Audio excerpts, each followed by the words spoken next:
గురువుగారు మనం శరన్నవరాత్రులకి సంబంధించి చాలా చక్కటి వీడియోస్ చేస్తున్నాం. మీరు చాలా అంటే చాలా అందంగా చెప్తున్నారు. ముందు అందరికీ ఆ దాని గురించి తెలుసుకోవాలన్న కుతూహలం ఉంటుంది. అయితే దుర్గా అమ్మవారి గురించి మాట్లాడాలి అంటే మనం విజయదుర్గ విజయవాడలో ఉన్నటువంటి కనకదుర్గ టెంపుల్ అందరికీ తెలిసిన విషయమే. కోపంగా ఉంటే అమ్మవారిని విజయదుర్గని పోలుస్తూ ఉంటారు. ఎంత కోపం దుర్గమ్మవారు వచ్చారా అని మాట్లాడుకుంటూ ఉంటారు. అది నిజంగా నిజమే అంటారా? దాన్ని వివరణ ఇస్తూ అమ్మవారి యొక్క విశిష్టత, దుర్గా అమ్మవారి యొక్క విశిష్టత చెప్పండి. జాతవేద శేషునువామ సోమ మరాతి యతో నిదహాతి వేద తన పరిస్థితి దుర్గాని విశ్వానవేవాసిందురితాత్యగ్ని. నిజమే,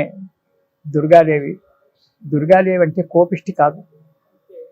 మనకు ఈ చిత్రపటాలలో చూపించినట్టుగా నాలిక బయట పెట్టుకొని ఏదో భయంకరమైన రూపము రక్త పిపాసి అనేటువంటి కాదు. దుర్గతి నాశిని, కష్టాలను పోడగొట్టేటువంటి ఒక తల్లే దుర్గాదేవి. ఆమె సౌమ్య రూపమే. మీరు సౌమ్యులే, చాలా మంచివారు, చిరునవ్వు నవ్వుతారు, మంచిగా ఉన్నారు. కానీ కోపం వస్తే మాత్రం అపర దుర్గాదేవులు అవుతారు. అలా కోపం ఎప్పుడైతే మానవులో పెరుగుతుందో అప్పుడు దుర్గాదేవి. అంతేకాని దుర్గాదేవి సౌమ్యురాలే. అయితే దుర్గముడు అనేటువంటి ఒక రాక్షసుని చంపడానికి అమ్మవారు అవతారం ఎత్తినప్పుడు దుర్గముడు అనేటువంటి ఒక రాక్షసుని చంపింది కాబట్టి దుర్గా అయింది. వాడి పేరును తగిలించుకుంది అమ్మవారు. ఆమెకు వేరే పేరు పెట్టకుండా దుర్గముడు అనేటువంటి ఒక రాక్షసుని చంపింది కాబట్టి ఆ దుర్గా అనేటువంటి.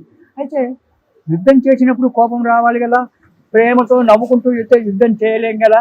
అప్పుడు భయంకరమైన ఒక అవతారంలో ఉండిపోయింది దుర్గాదేవి.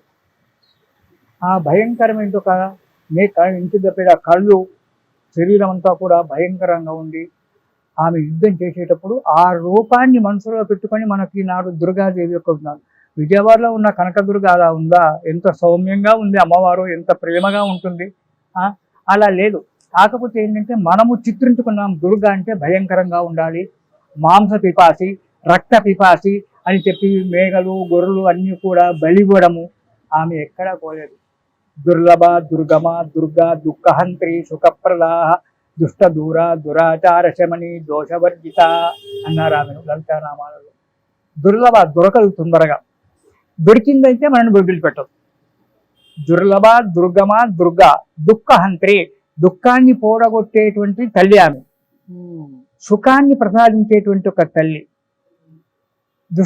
దురాచార శమని, దురాచారం అంటే అవి అభిచారాలన్నీ చేస్తుంటారు. అంటే మన ఈనాడు ఏంటంటే చేతబడులు, అవి గాలివాట అంటుంటారు, క్షుద్ర విద్యలు. ఆ క్షుద్ర విద్యలన్నీ పోడగొట్టేటువంటిది ఈ దుర్గాదేవి.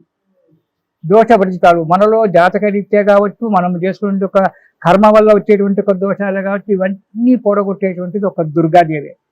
అందు గురించే ఆ దుర్గాదేవిని ప్రేమించాలి, సేవించాలి. రెండు, ఆమె భయంకర రూపుడు కాదు, సౌమ్య రూపే.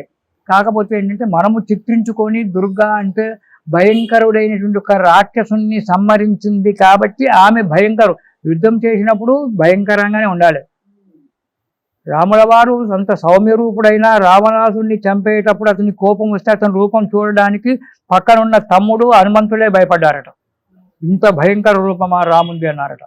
అహో రూపం అహో తేజం, ఏమి రూపం ఇది, ఏమి తేజము, ఇంతవాడా రాముడు, చూస్తే చిరునవ్వు నవ్వేవాడా.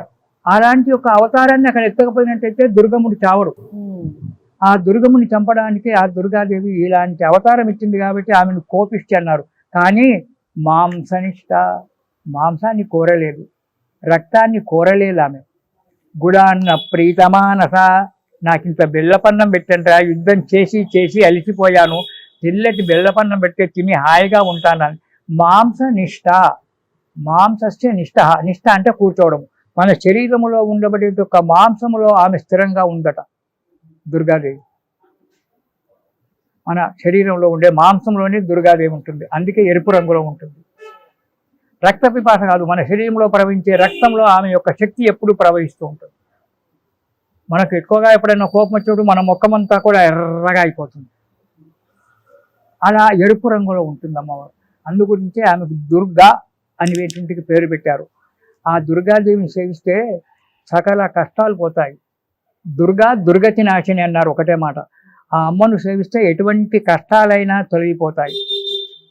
ఎటువంటి యొక్క దుష్ట దురాచార శమనాలు అంటే ఎటువంటి శత్రువులు చేసేటువంటి యొక్క దురాచారాలు ఏమన్నాయో అవి తొలగిపోతాయి. కాబట్టి ఆమెకు జంతు బలులు కాకుండా ఆమె జంతు బలులు ఎక్కడా కోరలేదు.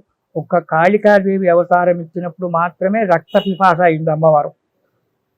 ఎవరిని రక్తబీజుణ్ణి అనేటువంటి ఒక రాక్షసుని చంపినప్పుడే రక్తాన్ని తాగింది, కానీ మరెక్కడ కూడా ఆమె ఎక్కడ కోరినట్లేదు.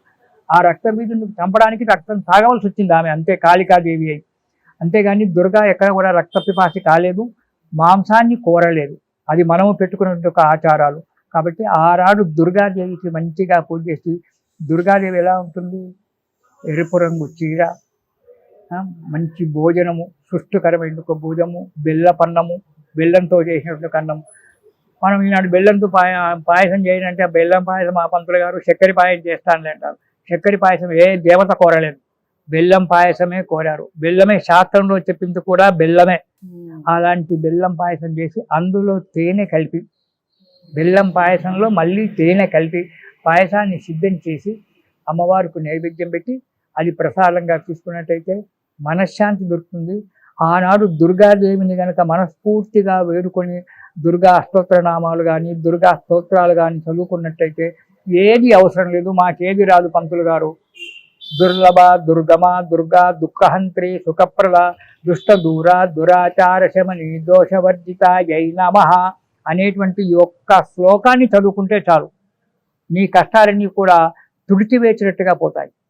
అటువంటి దుర్గాదేవిని మనం ఆనాడు పూజించుకొని ఆమె యొక్క అనుగ్రహం వల్ల కష్టాలన్నీ పోడగొట్టుకొని సుఖంగా చిరునవ్వుతో మళ్ళీ రాబోయే సంవత్సరంలో దుర్గాష్టమి నాటికి సంతోషంగా ఉండాలి. చక్కగా మీరు కూడా ఇలాగే ప్రతి పండక్కి కాదు, ముఖ్యంగా ఇలాంటి శరన్నవరాత్రులు అనగానే గుర్తుకొచ్చేది రామశర్మ గారు. ఇలాగే మాకు చక్కటి మాటలు చెప్పాలి అని మనస్ఫూర్తిగా నేను కోరుకుంటున్నాను, మీరు అదే కోరుకుంటున్నారు అని అనుకుంటున్నాను. తప్పకుండా దుర్గా అమ్మవారి యొక్క విశిష్టతని అందరికీ తెలియచేయండి. అమ్మవారికి ఎలాంటి నైవేద్యం పెట్టాలి, ఏ విధంగా పెట్టాలి, ఎలాంటి రంగు చీర కట్టుకోవాలి, ఎలాంటి అలంకారం చేయాలి, ఈ విషయాలన్నీ తెలుసుకున్నాం. అమ్మవారి యొక్క స్వరూపం యొక్క విశిష్టతని తెలుసుకున్నాం. అందరికీ తెలియచేయండి. వీడియోని లైక్ చేసి షేర్ చేయండి, ఛానల్ని సబ్స్క్రైబ్ చేసుకోండి. గురువు గారిని కలవాలి అనుకుంటే స్క్రీన్ మీద కనపడే నెంబర్కి కాల్ చేయండి. మరో అమ్మవారి విశిష్టతని తదుపరి వీడియోలో తెలుసుకుందాం. నమస్తే.